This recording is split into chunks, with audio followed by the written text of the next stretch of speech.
साथियों, आज हमारे सामने है एक parametric equation x equal to a theta plus sine theta y equal to a one minus cos theta.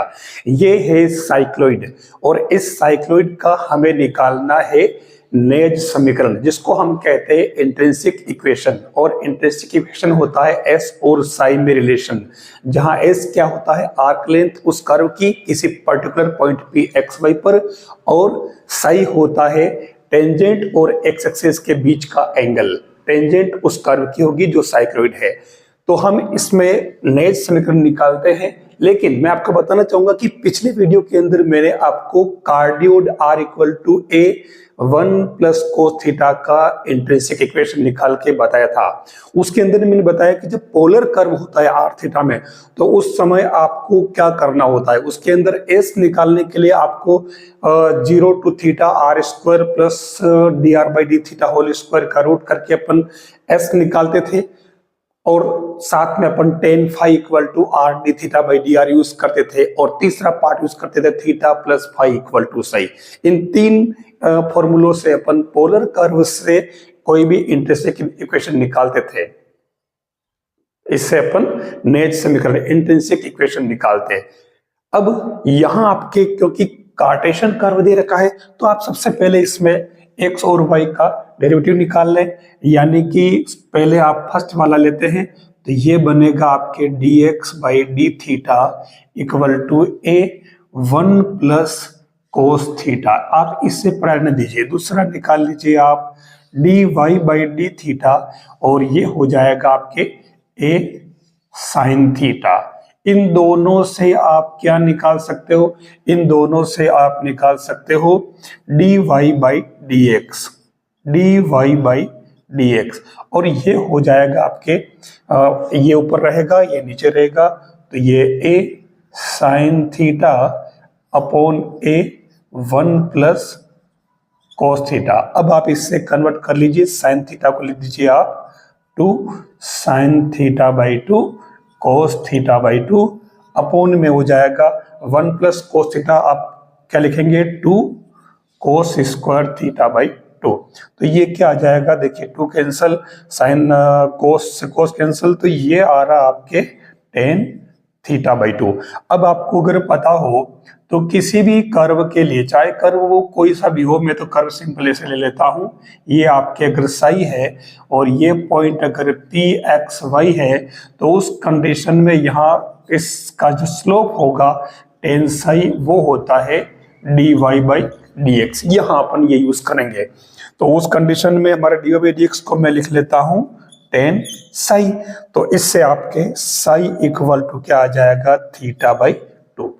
अब आपको क्या निकालना? आपको निकालना आर्क लेंथ। तो हम आर्क लेंथ एस निकाल लेते हैं। एस इक्वल टू क्या हो जाएगा 0 to theta d x by d theta whole square plus d y by d theta whole square, और इसका रूट, ये हो जाएगा डी थीटा। अब इसमें आगे बढ़ जाओ आप, ये 0 टू थीटा और d x by d theta आपके पास में क्या था a into one plus cos theta, तो ये a into one plus cos theta, और इस पूरे का क्या था स्क्वायर, और दूसरा था ए स्क्वायर साइन स्क्वायर थीटा, और यहाँ पर भी आप क्या लगा दे रूट, ये डी थीटा। अब इससे आप सिंप्लीफाई कर लीजिए, तो ये क्या हो जाएगा थीटा। अब इसको आप सोल्व कर लीजिए, ये आपके दोनों का ए स्क्वायर बाहर आ जाएगा, तो ये ए तो बाहर ले लेता हूं मैं, और अब यहाँ बनेगा one plus two cos theta plus cos square theta, और ये हो जाएगा आपके साइन स्क्वायर थीटा। अब इस पूरे के ऊपर रूट था डी थीटा, ये आपके ए 0 टू थीटा, और ये 1 हो गया, तो ये 2 प्लस 2 कोस थीटा, यानी कि 2 इंटू 1 प्लस कोस थीटा, और इस पूरे के ऊपर आपके रूट चल रहा था, तो रूट चलने दीजिए। अब इसको कर लीजिए आप सिंप्लीफाई, ए और इंटीग्रेशन 0 टू थीटा, तो ये 2 और ये 2 कोस स्क्वायर थीटा बाई 2 1/2 पावर में, तो फाइनली ये बनेगा a और 0 to थीटा और ये cos θ/2 और ये 2 आपके बाहर आ जाएगा। d थीटा भी लगा दीजिए, इसका कर दीजिए इंटीग्रेशन, तो ये आपके s क्या आ जाएगा, s इक्वल टू 2a और cos थीटा का हो जाएगा sin θ/2 और ये 2 पर आ जाएगा। 0 to थीटा है लिमिट, तो कोई फर्क पड़ेगा ही नहीं।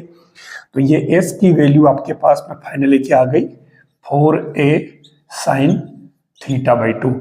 अब आप देखिए s इक्वल टू 4a और sin θ/2, हमने अभी भी पढ़ा था कि साई इक्वल टू θ/2, तो आप यहाँ साई पुट कर दें, तो ये हो जाएगा 4a sin साई।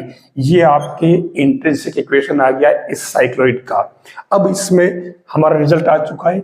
आप अगर देखें तो इसमें रो इक्वल टू अपन जानते हैं ds/d साई होता है, ठीक है। तो उस केस में आप इसके अंदर इसका डेरिवेटिव निकाल लें, तो ये क्या होगा, ds/d साई, तो ये हो जाएगा 4a और cos साई, ठीक है। अब ds/d साई ये आपके क्या हो जाता है, रो, तो आप इन दोनों का वर्ग करके अगर जोड़े तो ये हो जाएगा s² plus rho square equal to 4a cos psi का होल स्क्वायर और 4a sin साई का होल स्क्वायर। इससे आपके क्या रिजल्ट मिल रहा है, इससे आपके रिजल्ट मिल रहा है ये 16a², किसके value s² plus rho square की, क्योंकि cos square psi plus sine square psi equal to 1 हो जाएगा।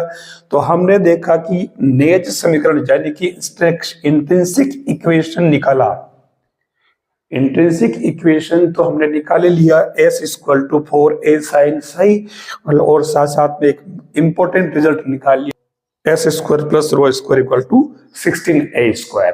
तो ये हमारा कंप्लीट जो है पैरामीट्रिक इक्वेशन जब भी हो तो उस कंडीशन में हम इस पैटर्न से किसी भी कर्व का इंट्रिंसिक इक्वेशन निकाल सकते हैं।